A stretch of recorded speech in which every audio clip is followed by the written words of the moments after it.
Welcome to The Sex Matters. I'm Dr. Thuy. And I'm Jenna Stewart. In today's episode, we explore the profound impact of loss on sexuality through intimate group discussions and a powerful reenactment of a transformative moment. We'll witness Michael's journey of grief and healing as he processes the loss of his mother and examine how early experiences shape our sexual identities. Join us for this deeply moving exploration of loss, love, and sexual growth.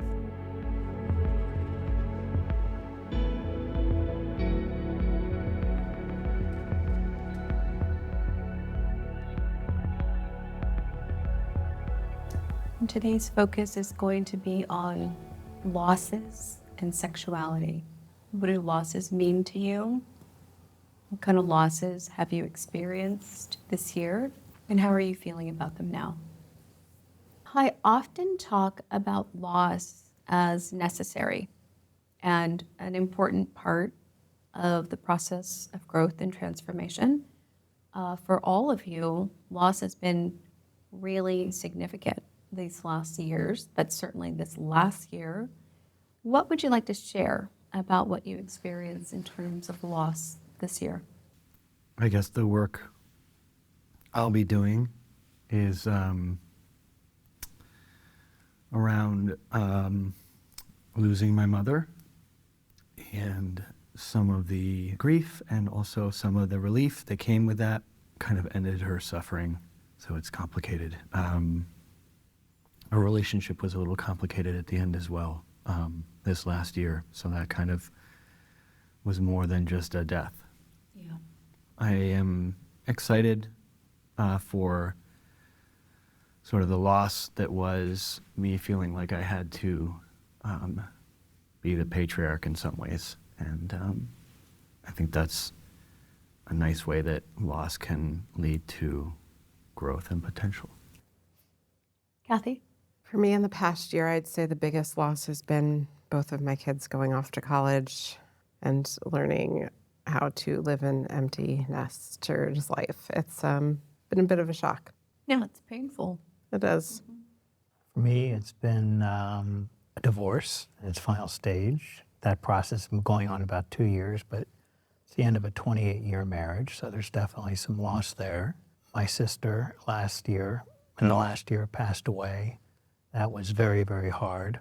And last 3 years, 6 people in my family have passed away, so it was some expected, some not expected.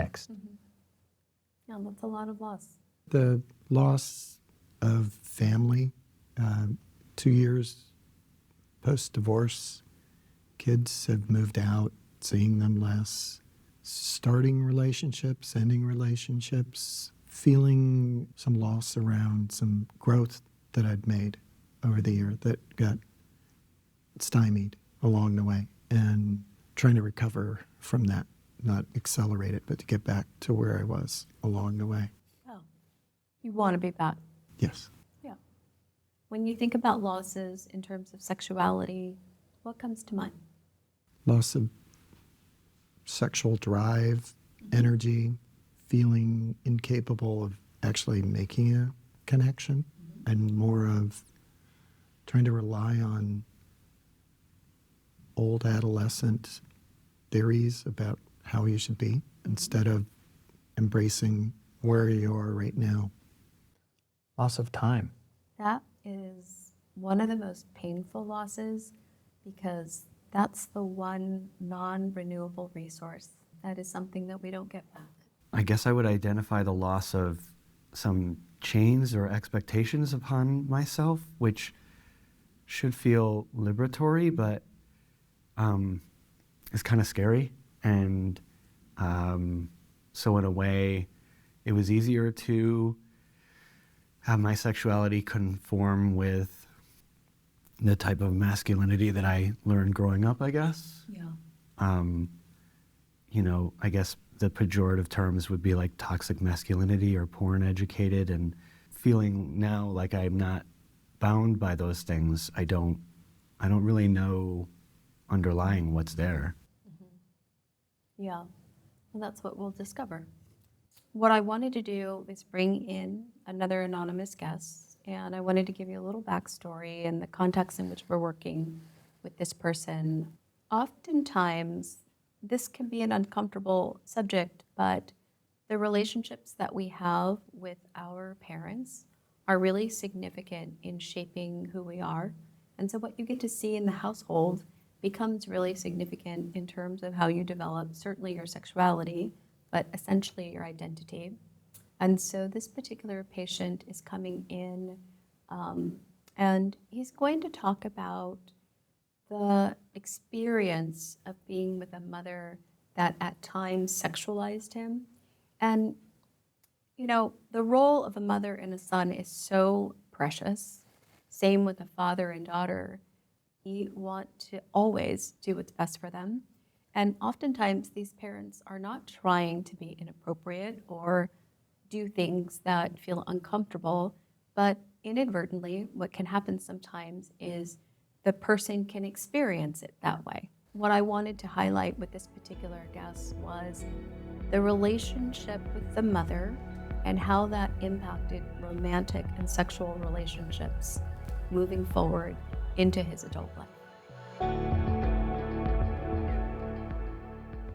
I just want to start off with how you're feeling, just in the moment. Nervous, but trusting. Great. This story is a really significant story because I think what it allows is for you to really express, you know, what the experience has been like for you growing up. And oftentimes this isn't talked about very often. The idea of what's called covert incest. And how I would describe that is an incestuous relationship is one that happens within a familial context, and we're very clear about what that is. It's very much a societal taboo. It's very much something that is prohibited. But what's less clear and less talked about is when it's covert. So oftentimes parents may not know that they're doing this, but what occurs is there is a sexualizing of a parent to a child that really impacts their sexual development and sexual identity. And I wanted to start wherever you wanted to start in terms of telling your story. I hadn't thought about where to start. It just kind of always felt present. So maybe that's the first place. When I was young and going through puberty and starting to explore my own body, I didn't understand why, but masturbation always felt shameful. And I don't know if that was me picking up on that covert aspect, or if that was the general human experience, and then it sort of got strengthened by some of that dynamic. It followed me through my life. It took me, I would say, decades before I could have an orgasm that didn't feel deeply shameful. The shame is something that I'd want us to work through.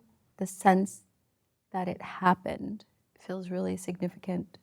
Because sometimes with men, you can't talk about these things because it's weak, or it didn't happen, or didn't you like that? Right? That's not your experience. Any sort of sexual interest, kind of expected to enjoy. That was a real loss to feel like I couldn't just explore what it meant to be attracted to someone and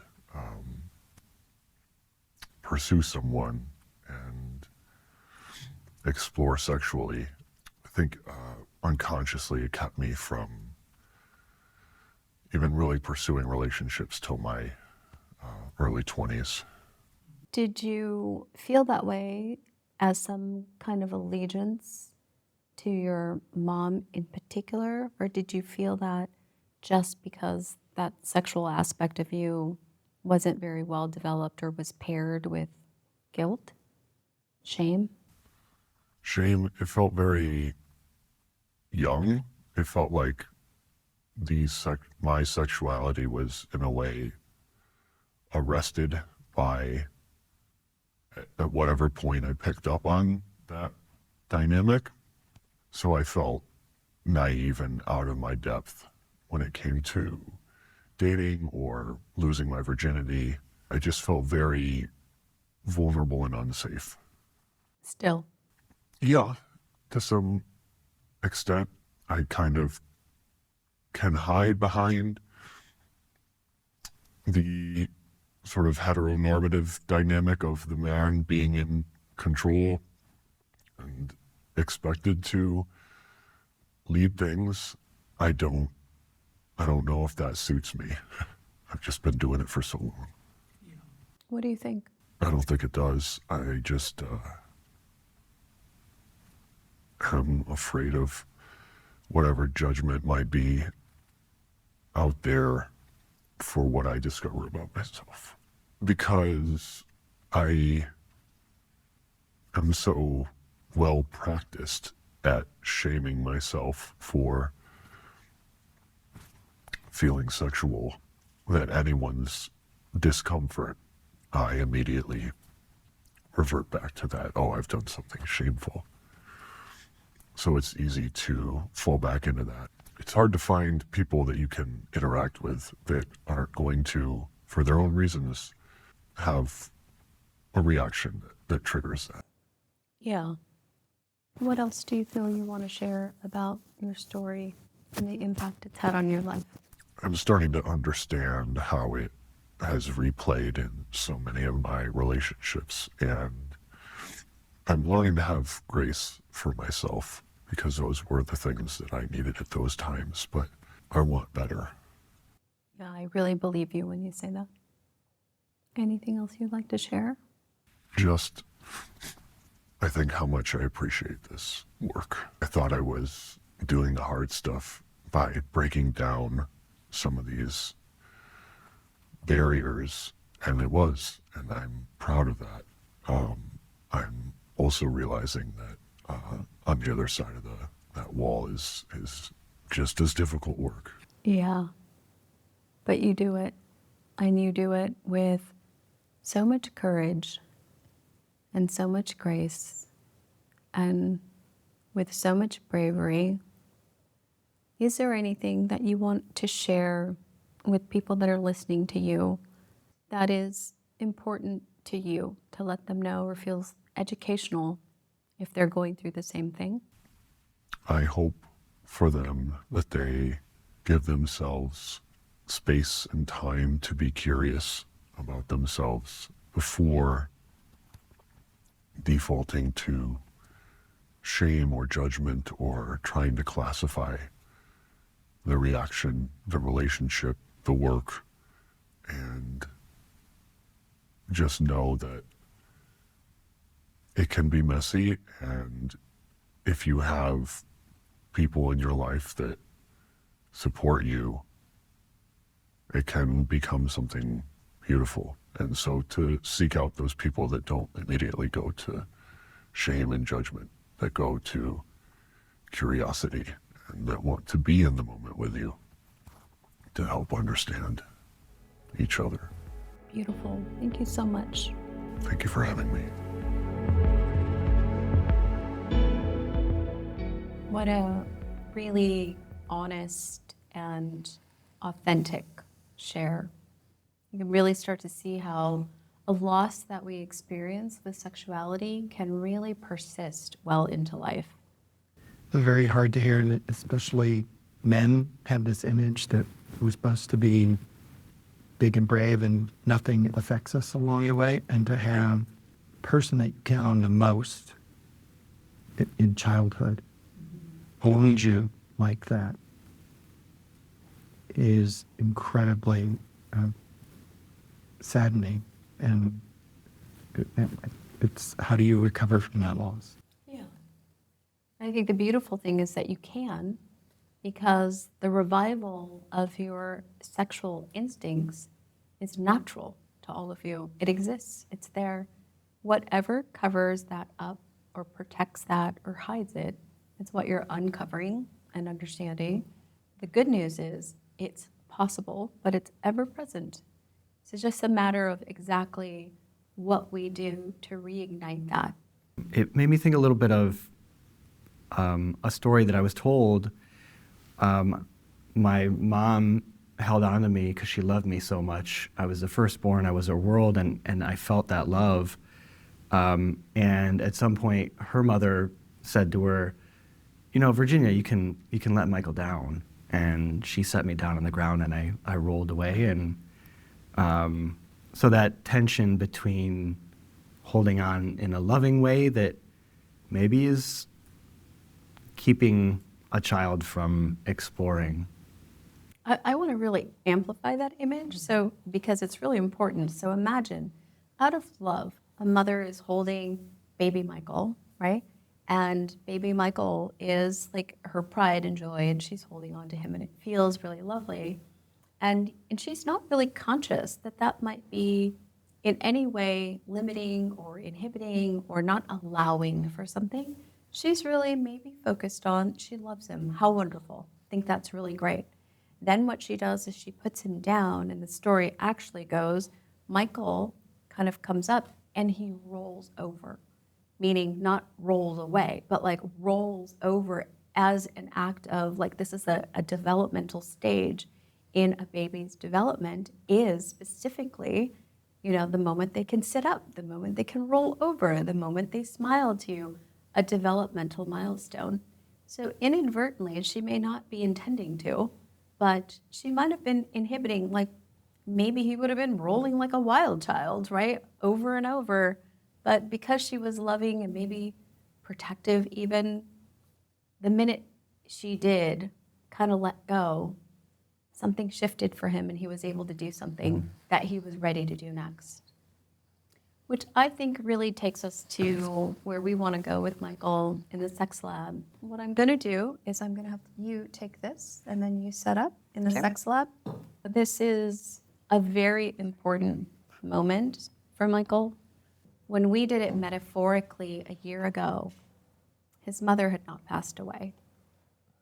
Now we're doing it, and there's a permanence to what has happened, not what we're demonstrating symbolically, but what has actually happened. Death is such an abstract concept, but he had this thought, right, of like a simple little thing, a water bottle, and he was gonna show his mom. And then he had the reality of that wasn't possible. And I think that's what we want to do in part, is just honor Michael's grief and allow his experience in the sex lab to be something that we're moving into potentially rebirth for you. Is there anything you want to share before we start? I just appreciate you all so much. We're here for you. Off you go.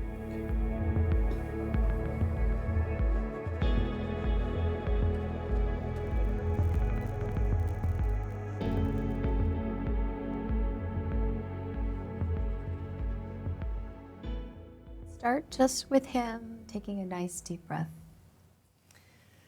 Take a deep breath.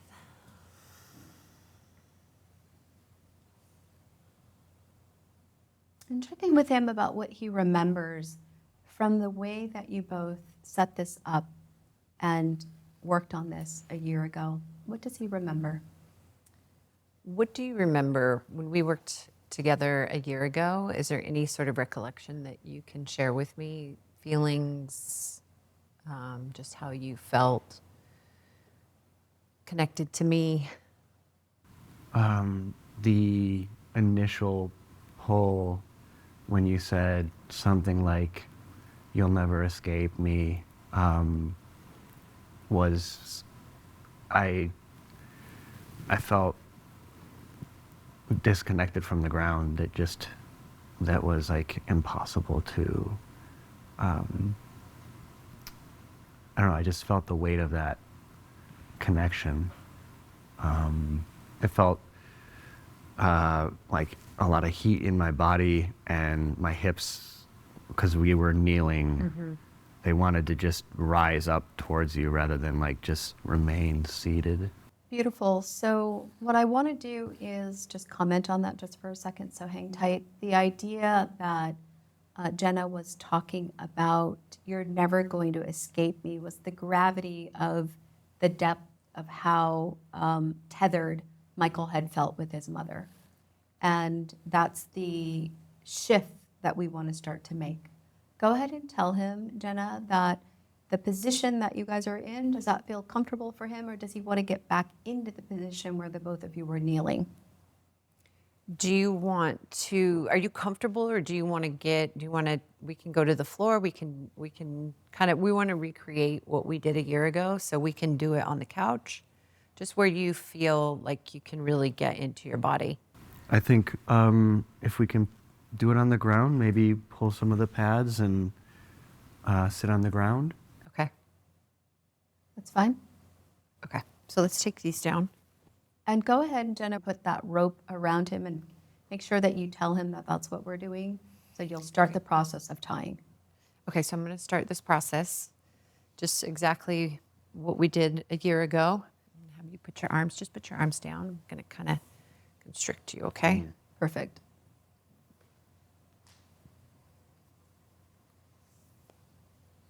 And just noticing that Michael is very still, and as she's tying him, you know, you can tell there's a lot of tension in his body. He's not moving. He's almost not breathing. Just reminding him, Jenna, to breathe, and notice how stiff he is. Breathe. Okay, just deep breaths. Good job. And just asking him, checking in as this is happening, what's coming up for him? What's coming up for you? The initial tightening was scary. I felt the constriction, and then it shifted a little bit. It didn't feel like as restrictive. It just felt like the strength of how much she cared for me. You see, that's a really important shift for him. Instead of going with the idea of that this was restrictive or tethering, allow for, I care about you. As your mother, I care about you. Go ahead and give him that line. As your mother, I care about you. And I love you.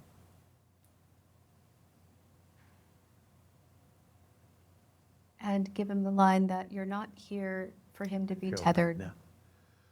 And you're not here to be tethered. You're not here to be tied down. I'm sorry we couldn't get to that place in a way that was a little less hard on both of us. Let him know that maybe we can do it in this moment. Maybe we can do it in this moment. Yeah.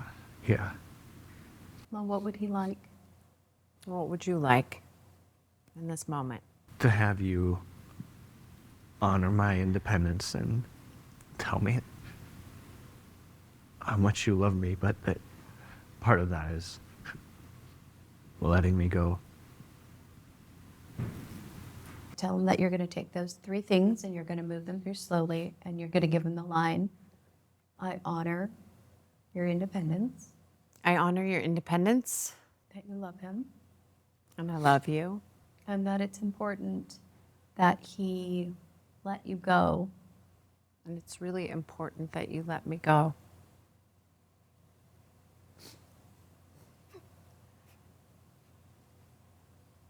And still know that And you're still always know. with him. That I'm always with you.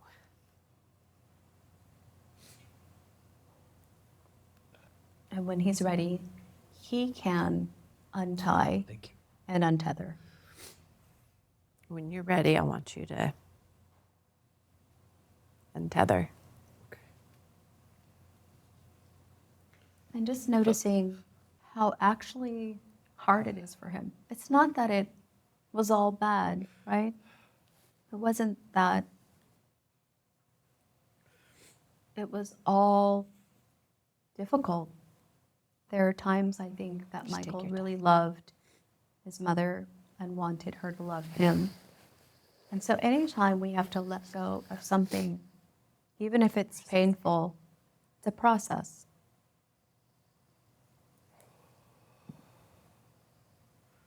Take your time. I like that Jenna's giving him a lot of space. I like that she is patient with him. I like that he's being very deliberate about the way that he's doing it. That he allows for his grief, but that he is actually going to do it. He's going to continue the process. It's not stopping.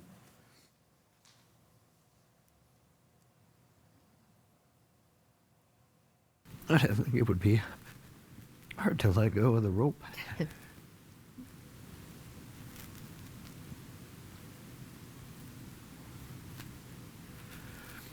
Can I hand it to you?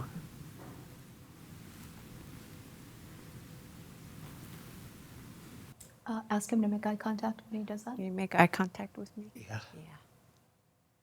See your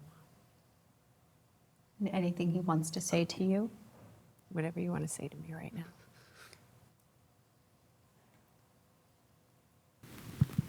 Miss you. I'll always miss you. And I'll always be with you. Go ahead and have him come back to the group room.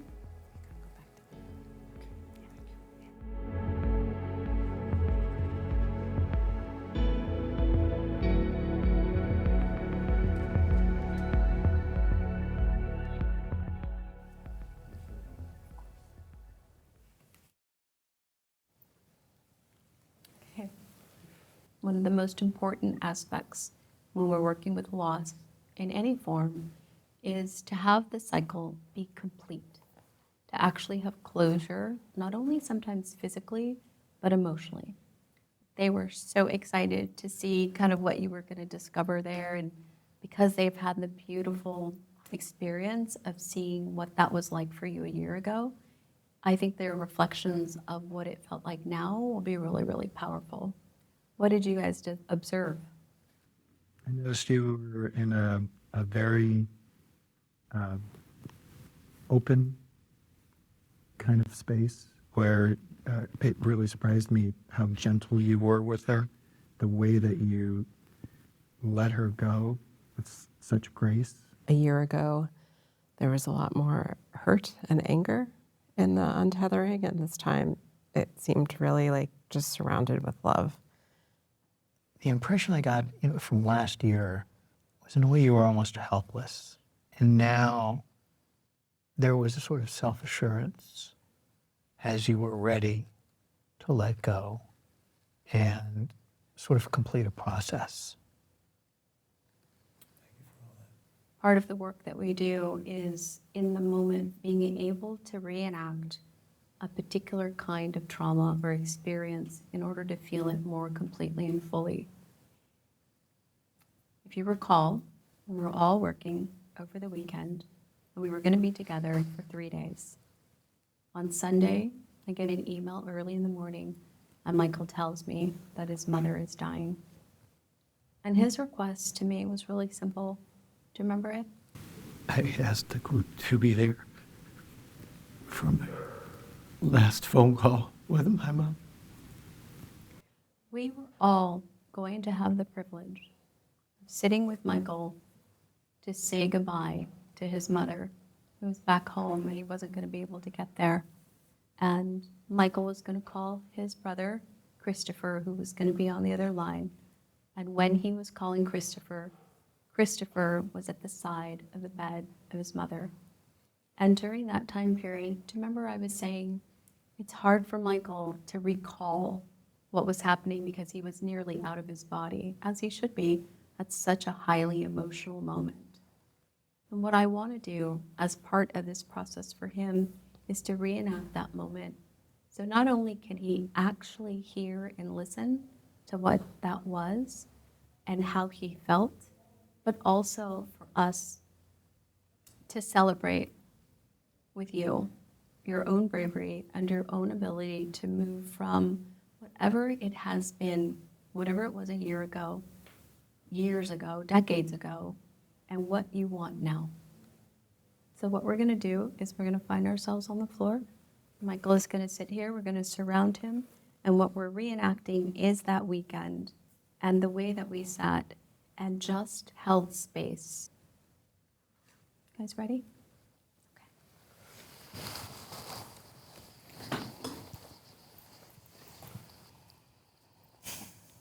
So you recall Michael has his phone, his brother's on the other line, and his brother is next to his mom on her deathbed.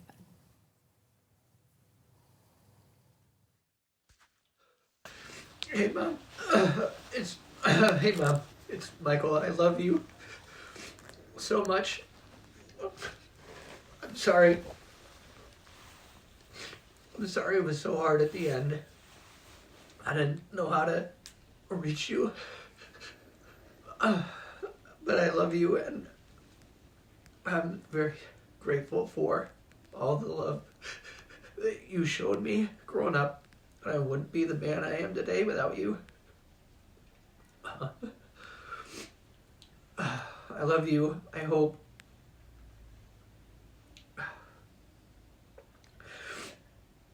it's as gentle as it can be. I'm trying to go home soon so I can see you and see the family. I love you.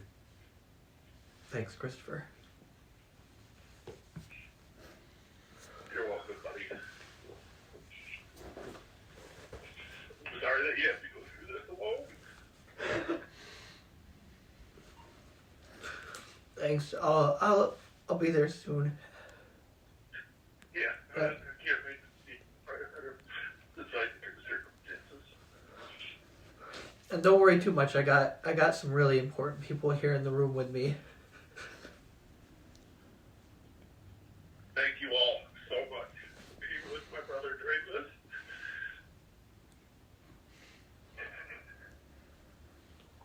this. They sent their love too. Oh.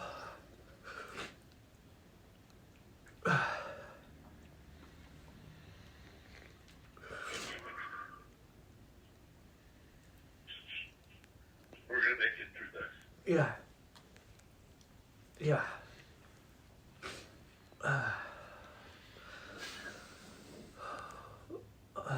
All right, Christopher, thank you. I love you. I love you. I will call you if anything changes. And you just let me know what your itinerary is.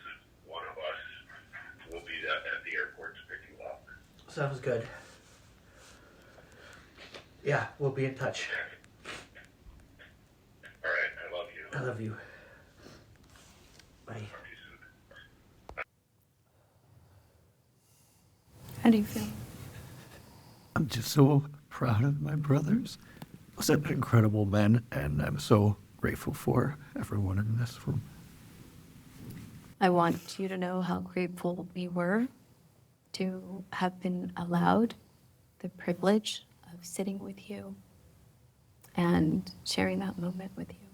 I think it was one of the most profoundly beautiful experiences that we've all shared. It's just as impactful now as it was the day it happened. I want you to know that I love you and that we all love you. I feel it. I didn't know it was recorded, so the chance to sort of being in it, but to then experience it with all of us in a different way, I think is just an amazing gift. Yeah. And it's a gift for us.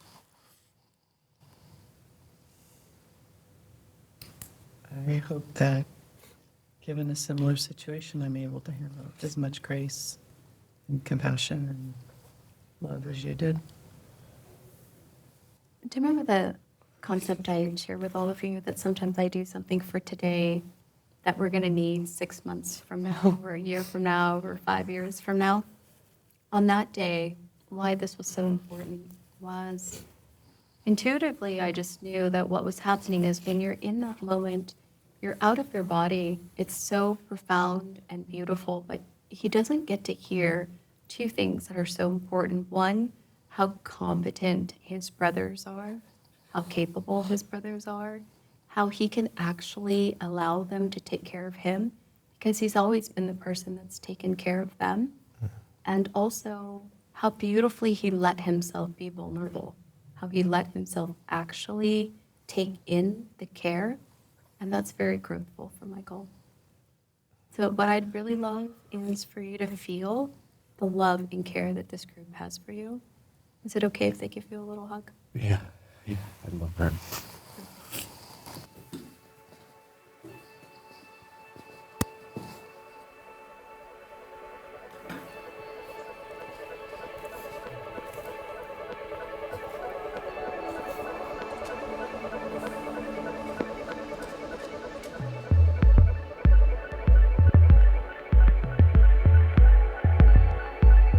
Thank you for joining us on this powerful journey through loss, healing, and sexual identity on the Sex Matters podcast.